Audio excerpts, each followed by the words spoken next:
दिदी सन्चै हुनुहुन्छ? हजुर सन्चै आरामै त हुनुहुन्छ? हजुर म सन्चै छु। ए धेरै पछि आउनुभयो दिदी। हजुर बहिनी, हजुर धेरै पछि आइयो।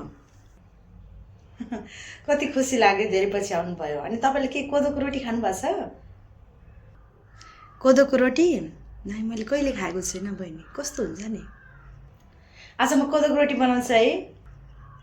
ए आज बनाएर दिनुहुन्छ? ए अवश्य पनि खान्छु नि, अवश्य पनि खान्छु। कस्तो हुँदो रहेछ टेस्ट गर्नु पर्ला।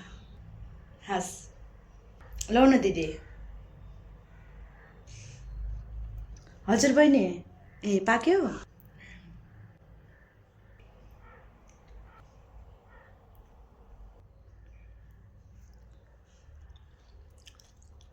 यो साग त पहिले पनि खाइराखेको हो बहिनी, कोदोको रोटी खोइ। त्यही हो त दिदी, कोदोको रोटी पनि त्यही त हो। अनि बहिनी प्लेट चाहिँ भयो, प्लेट र सब्जी चाहिँ भयो, अनि रोटी खोइ? त्यही हो त दिदी, कोदोको रोटी पनि त्यही त हो। त्यही हो त दिदी, कोदोको रोटी पनि त्यही त हो।